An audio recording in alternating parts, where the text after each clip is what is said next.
재보궐선거에 출마하는 후보자에 대한 정보가 담겨있는 선거 공보가 3월 28일까지 투표 안내문과 함께 매 세대별 각 가정으로 발송됩니다. 선거 공보는 내 선거구에 출마하는 후보자의 경력, 정견 등의 정보가 담겨 있어 유권자들이 꼼꼼하게 살펴봐야 할 자료입니다. 선거관리위원회는 코로나19 확산을 차단하고 예방하기 위한 투표 절차를 마련하고 재보궐선거 투표에 참여하는 유권자를 위한 행동 수칙을 안내했습니다.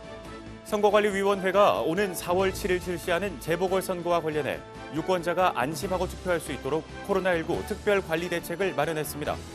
4월 7일 재보궐선거일에 투표하려는 선거인은 사전투표와는 달리 반드시 본인의 지정된 투표소에서 투표를 해야 하는데요. 이에 중앙선거관리위원회는 내 투표소 찾기 서비스를 운영하고 있습니다. 선거관리위원회는 유권자들의 재보궐선거 투표 참여를 독려하기 위해 다양한 홍보 활동을 펼치고 있는데요.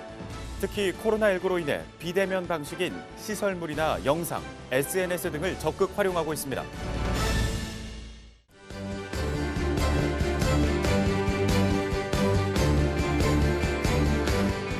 시청자 여러분 안녕하십니까? 한국선거방송 뉴스입니다. 선거 공보는 내 선거구에 출마하는 후보자의 사진, 성명, 기호, 경력, 정견 등에 관한 내용을 한눈에 살펴볼 수 있는 인쇄물입니다. 4월 7일 실시하는 재보궐선거와 관련한 선거 공보는 선거관리위원회가 3월 28일까지 매 세대로 발송하는데요. 관련 내용 전해드립니다.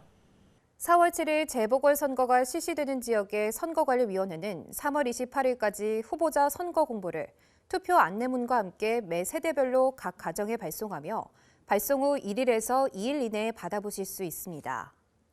선거 공보는 후보자의 선거운동에 사용되는 인쇄물로 후보자의 사진, 성명, 기호, 소속 정당명, 경력, 정견, 소속 정당의 정강 정책 등에 관한 내용이 게재되어 있는데요.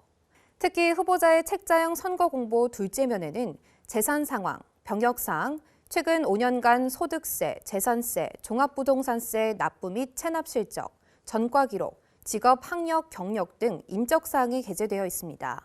이에 선거관리위원회는 재보궐선거가 실시되는 지역의 유권자들은 후보자 선거 공보를 반드시 확인해 줄 것을 당부했습니다.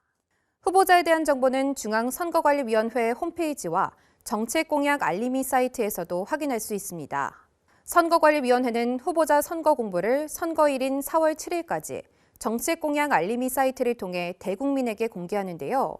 선거관리위원회가 공개하는 자료는 지방자치단체장 후보자는 5대 공약과 책자형 선거 공보, 선거 공약서이고 지방의회 의원 선거 후보자는 책자형 선거 공보입니다. 그리고 선거 공보와 함께 발송되는 투표 안내문에는 선거인의 성명과 선거인 명부, 등재번호, 투표소 위치, 투표할 때 가지고 가야 할 지참물 등이 게재되어 있어 유권자들의 꼼꼼한 확인이 필요합니다. 주민등록지가 읍면동 행정복지센터 주소로 된 거주불명 등록자의 경우 해당 읍면동 행정복지센터를 방문하시면 투표 안내문과 후보자 선거 공보를 받을 수 있는데요. 선거관리위원회가 발송한 투표 안내문과 선거 공보가 들어있는 봉투를 은닉 훼손하거나 무단으로 가지고 갈 경우 공직선거법에 따라 처벌받을 수 있으니 주의해야 합니다. 선거관리위원회는 유권자들이 선거 공보를 꼼꼼히 살펴보고 투표 안내문이나 인터넷을 통해 자신의 투표소 위치를 확인해 빠짐없이 투표에 참여해 줄 것을 당부했습니다. 한국선거방송 뉴스 김서혁입니다. 선거관리위원회는 코로나19 확산을 차단하고 예방하기 위한 투표 절차를 마련하고 투표에 참여하는 유권자를 위한 행동 수칙을 안내했습니다. 자세한 내용 알아봅니다. 4월 7일 실시하는 재보궐선거에서 사전투표를 하거나 선거일 투표를 하는 선거인은 반드시 마스크를 착용하고 신분증을 지참해야 합니다. 선거관리위원회는 재보궐선거와 관련해 투표 참여 대국민 행동수칙을 발표했는데요. 재보궐선거가 실시되는 지역의 선거인은 투표소에 가기 전에 마스크와 신분증을 반드시 준비해야 합니다. 선거인은 마스크를 써야 안전하게 투표할 수 있으며 마스크를 쓰지 않으면 따로 마련된 임시기표소에서 투표하게 됩니다. 또 주민등록증, 복지카드, 운전면허증, 여권 등의 신분증을 가져가야 하는데요. 신분증이 없으면 투표소에 가더라도 투표할 수 없으니 꼭 기억해야 합니다. 투표소에서 대기할 때는 다른 사람과 충분한 거리를 두어야 하고 대화 등은 자제해야 합니다. 투표소 입구에서 투표 안내 요원이 비접촉식 체온계로 발열 체크를 하는데요. 열이 없거나 호흡기 증상이 없다면 소독제로 손 소독 후 비닐 장갑을 착용하고 투표소에 들어가야 합니다. 만약 체온이 37.5도 이상이거나 호흡기 증상이 있는 사람은 다른 선거인과 동선이 겹치지 않도록 별도로 설치된 임시기표소에서 투표를 하게 됩니다. 선거관리위원회는 투표소 방역과 소독에 최선을 다하겠다면서 재보궐선거가 실시되는 지역의 선거인은 안심하고 꼭 투표에 참여해 줄 것을 당부했습니다. 선거관리위원회는 지난해 코로나19가 확산되는 상황에서도 철저한 방역과 관리로 제21대 국회의원 선거를 무사히 치러낸 바 있습니다. 오는 4월 7일 실시하는 재보궐선거에서도 선거관리위원회는 코로나19 특별관리대책을 마련했는데요. 관련 내용 알아봅니다. 선거관리위원회가 오는 4월 7일 실시하는 재보궐선거와 관련해 유권자가 안심하고 투표할 수 있도록 코로나19 특별관리대책을 마련했습니다. 먼저 코로나19 확진자의 선거권 보장을 위해 거소투표 신고를 한 확진자 및 자가격리자 등 병원이나 자택 등에서 거소투표를 할 수 있으며 거소투표 신고 기간 이후에 확진된 사람은 특별 사전투표소에서 자가격리자는 선거일 20시 이후 임시기표소에서 투표할 수 있습니다. 특별 사전투표소는 생활치료센터 내에서 격리 치료 중인 코로나19 확진자와 의료 지원 인력을 대상으로 진행되는데 서울에 5개소, 부산에 1개소를 설치할 예정이며 향후 코로나19 확진자 수 증감 추이와 추가 확진자 입소 인원 등을 고려하여 최종 결정할 방침입니다. 또한 코로나19 확산을 차단하고 예방하기 위한 투표 절차를 마련했습니다. 먼저 투표 사무 관계자를 대상으로 마스크 착용, 소독 티슈를 이용한 주기적 소독, 투표소 환기 등 감염병 예방 교육을 실시합니다. 사전투표소와 선거일 투표소는 투표 전날까지 방역 작업을 실시하는데 방역이 완료된 투표소는 투표 개시 전까지 외부인의 출입이 철저하게 금지됩니다. 사전투표소와 투표소, 개표소에는 손소독제와 체온계를 비치해 활용하고 투표관리관, 투표사무원, 투표참관인 등 투표관리 인력과 개표사무원, 개표참관인 등 개표관리 인력은 전원 마스크와 의료용 장갑을 착용합니다.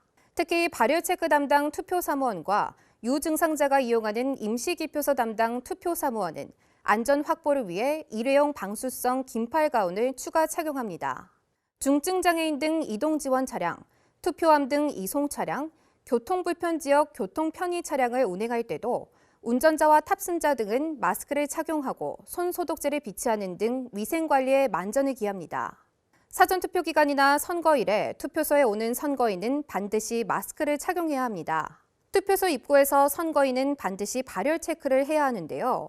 발열 체크 후 발열 또는 호흡기 증상이 없는 선거인은 비치된 손소독제로 손소독을 한 후에 일회용 비닐 장갑을 착용하고 투표소에 들어가야 합니다. 만약 체온이 37.5도 이상이거나 호흡기 증상이 있으면 다른 선거인과 동선이 겹치지 않도록 별도로 설치된 임시기표소에서 투표해야 합니다.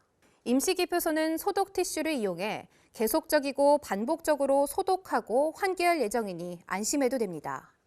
또 선거인이 주로 접촉하는 사전투표 운용 장비나 기표대, 기표용구, 투표함, 출입문 등은 수시로 소독할 예정입니다. 선거관리위원회는 코로나19 상황에서도 유권자가 안심하고 소중한 선거권을 행사할 수 있도록 최선을 다하겠다고 전했습니다. 한국선거방송뉴스 김서혁입니다. 오는 4월 7일 재보궐선거일에 투표하려는 선거인은 사전투표와 달리 반드시 지정된 투표소에서 투표를 해야 합니다. 이에 중앙선거관리위원회는 내투표소 찾기 서비스를 운영하는데요. 자세한 내용 알아봅니다. 4월 7일 재보궐선거일에 투표하려는 재보궐선거 실시 지역의 선거인은 반드시 정해진 투표소에서만 투표를 할 수 있습니다. 이에 중앙선거관리위원회는 재보궐선거 투표와 관련해 내투표소 찾기 서비스를 운영하는데요. 유권자들이 PC 또는 스마트폰을 활용하여 쉽게 검색할 수 있습니다. 내투표소 찾기는 3월 29일부터 선거일인 4월 7일까지 중앙선거관리위원회 홈페이지에서 내투표소 찾기를 눌러 찾을 수 있습니다.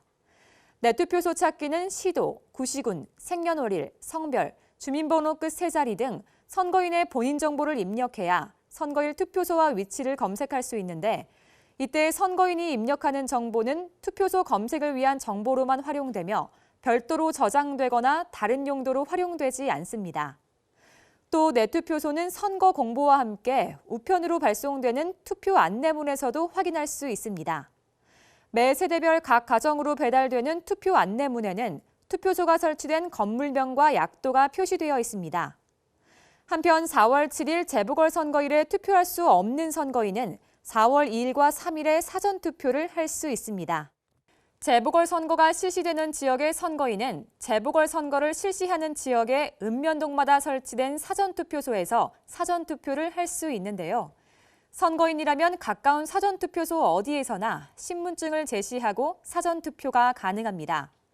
재보궐선거의 사전투표는 4월 2일 금요일과 4월 3일 토요일 오전 6시부터 오후 6시까지 투표할 수 있고 사전투표소는 중앙선거관리위원회 홈페이지에서 찾아볼 수 있습니다. 한국선거방송 뉴스 이소민입니다. 4월 7일 실시하는 재보궐선거일이 다가오면서 선거관리위원회는 유권자들의 투표 참여를 독려하는 다양한 홍보 활동을 활발하게 펼치고 있습니다. 어떤 활동을 하고 있는지 자세히 소개합니다. 서울특별시 선거관리위원회는 4월 7일 실시하는 서울특별시장 보궐선거에서 유권자들의 투표 참여를 독려하기 위해 다양한 홍보 활동을 펼치고 있습니다. 코로나19 상황 하에 홍보는 비대면 방식인 시설물이나 각종 영상, SNS 등을 활용하는 방법으로 추진하고 있는데요. 지난 22일 서울의 랜드마크인 청계천의 모전교에서 광통교 구간에 투표를 독려하는 선거 홍보 조형물을 설치했습니다. 또 한강 노들섬에서 선거일을 알리고 투표를 독려하는 드론쇼를 펼쳤는데 300대의 드론을 활용해 10여 분간 진행했습니다. 뿐만 아니라 서울특별시 선거관리위원회는 AR 선거체험관 운영, 비보잉 영상, 로고송, 이모티콘을 활용한 SNS 홍보 등 유권자들의 관심을 끌 수 있는 다양한 홍보 사업을 계획 중이라고 전했습니다. 부산광역시 선거관리위원회도 부산광역시장 보궐선거를 알리기 위한 다양한 홍보 활동을 하고 있는데요. 부산우정청과 협업하여 우체국 택배 차량, 전기 차량 및 택배 포장 물품을 이용해 선거 정보를 제공하고 있으며 부산 지역 기업들과 협업하여 카페 음료 용기 홀더, 대형마트 카트, 지하철역 스크린도어, 지하철 개찰구 멘트 등을 활용한 홍보도 병행하고 있습니다. 또 부산의 관광명소인 광안대교, 삼락생태공원 유채꽃밭, 해운대 해변열차 등을 활용한 홍보 활동도 계속하고 있습니다. 선거관리위원회는 4월 7일 전국 21개 선거구에서 실시하는 재보궐선거에 유권자가 소중한 한 표를 꼭 행사하길 바란다고 전했습니다. 공직선거법에는 다른 자에게 고용된 사람의 투표 시간을 보장하는 규정이 있습니다. 이번 재보궐선거가 실시되는 지역의 근로자 중에 사전투표 기관과 선거일에 모두 근무하는 경우 투표 시간을 청구할 수 있는데요. 자세한 내용 전해드립니다. 오는 4월 7일 전국 21개 선거구에서 실시하는 재보궐선거는 법정 공휴일이 아닙니다. 이에 근로자가 재보궐선거 사전투표 기간인 4월 2일과 3일과 선거일인 4월 7일에 모두 근무하는 경우 고용주에게 투표에 필요한 시간을 청구할 수 있는데요.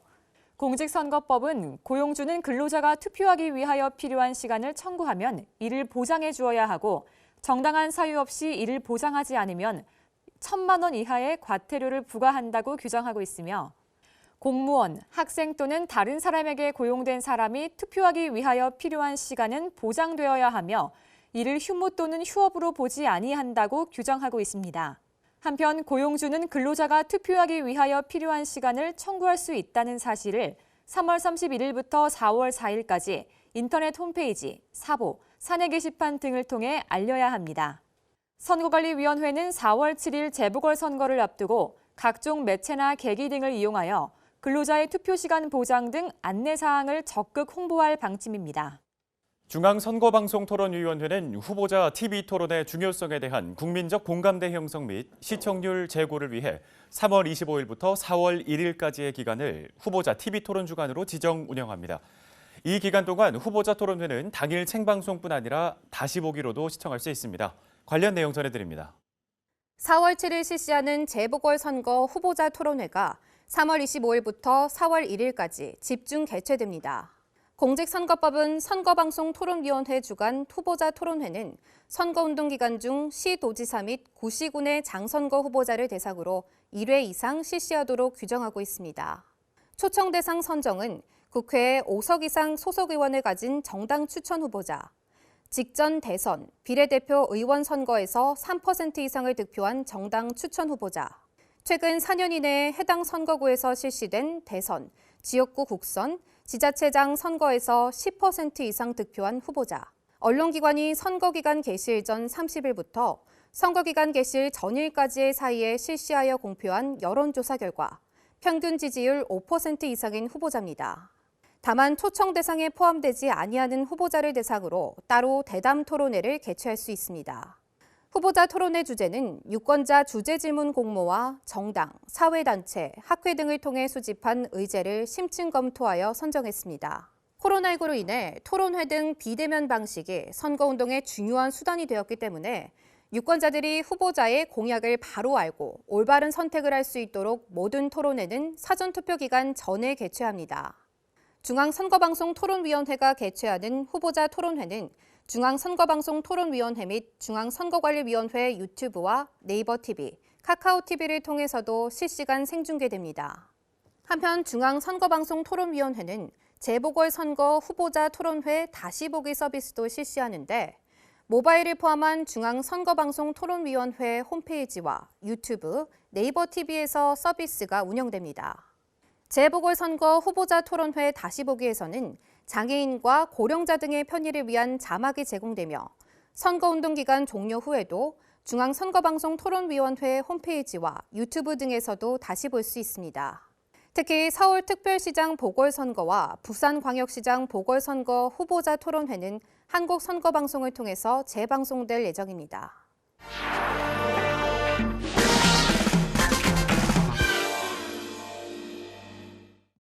선거와 관련한 상식들을 자세히 설명해주는 선거의 디테일 시간입니다. 오늘은 기표 용구의 변화에 대해서 알아보겠습니다. 안녕하세요. 여러분이 궁금해하는 선거의 뒷이야기를 낱낱이 아주 재밌게 풀어드리는 시간, 선거의 디테일입니다. 선거 시 지지하는 후보를 찍을 때 쓰는 이 기표 마크, 여러분은 뭐라고 읽으시나요? 시옷 혹은 사람인? 이 마크의 정확한 표현은 바로 한자 점복자인데요. 그렇다면 왜 우리나라 기표용구 모양은 점복자를 사용하게 된 걸까요? 지금부터 디테일하게 풀어드리겠습니다. 1948년 5월 10일 우리나라 최초의 보통선거가 시작된 이후 1980년도까지는 사실 별도의 기표용구가 없었습니다.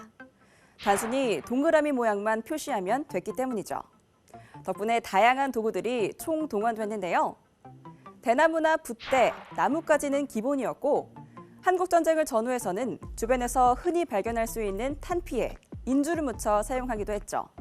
1960년대 초 강원도 인제에서는 호박꼭지를 사용했다는 재미난 기록도 남아 있습니다. 그렇다면 본격적으로 전국에서 통일된 기표용구를 사용한 건 언제부터였을까요? 1985년 제12대 국회의원 선거부터였습니다.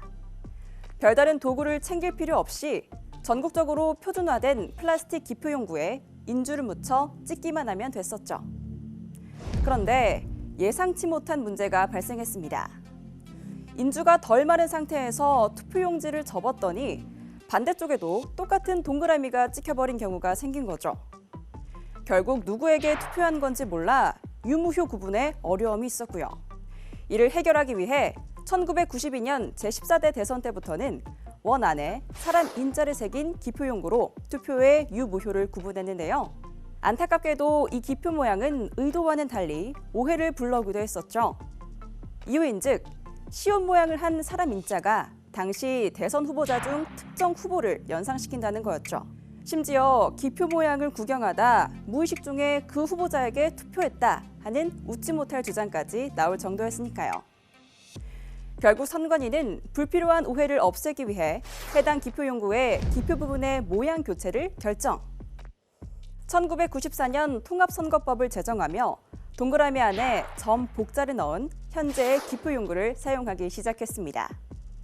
나아가 잉크가 기표용구 안에 내장돼 별도의 인주도 필요 없고 투표 직후 바로 건조돼 안심하고 접을 수 있는 최첨단 기표용구까지 도입해 유무효를 쉽게 구분할 수 있어 유권자의 의사가 개표에 잘 반영되도록 했죠. 이렇듯 기표용구의 변화 과정에는 유권자의 의사를 반영하고 유권자의 편의성을 최대한 높이려는 의지와 노력이 숨어 있었습니다. 지금까지 선거의 뒤태리였습니다. 3월 26일부터 재보궐선거를 실시하는 지역에서 후보자 선거 벽보가 첩부됩니다. 선거 벽보는 다수의 통행인이 보기 쉬운 건물 또는 게시판 등에 첩부해야 하는데요. 정당한 이유 없이 선거 벽보를 훼손, 철거한 사람은 공직선거법에 의하여 2년 이하의 징역 또는 400만 원 이하의 벌금형의 처벌을 받게 됩니다. 4월 7일 실시하는 재보궐선거의 사전투표일은 4월 2일부터 3일까지입니다. 재보궐선거가 실시되는 지역의 선거인은 재보궐선거를 실시하는 지역의 읍면동마다 설치된 사전투표소에서 오전 6시부터 오후 6시까지 사전투표를 할 수 있습니다. 한편 4월 7일 재보궐선거일에는 오전 6시부터 저녁 8시까지 지정된 투표소에서 투표할 수 있습니다. 선거에 참여하시는 선거인들은 신분증을 지참하시고 마스크 착용 및 거리 두기 등 방역 수칙을 준수해 주시기를 당부드립니다. 중앙선거관리위원회가 4월 7일 재보궐선거를 실시하는 지역에 온라인 투표 서비스를 제한합니다. 보궐선거가 실시되는 서울과 부산은 4월 12일까지 온라인 투표 서비스의 신청과 선거일 지정이 불가하며 그 외 재보궐선거 실시 지역은 시도 선거관리위원회가 인근 선거관리위원회와 협의하여 재보궐선거를 실시하지 않는 다른 구시군 선거관리위원회로 사무를 조정하여 온라인 투표 서비스를 운영합니다.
오늘 한국선거방송 뉴스는 여기까지입니다. 시청해주신 여러분 고맙습니다.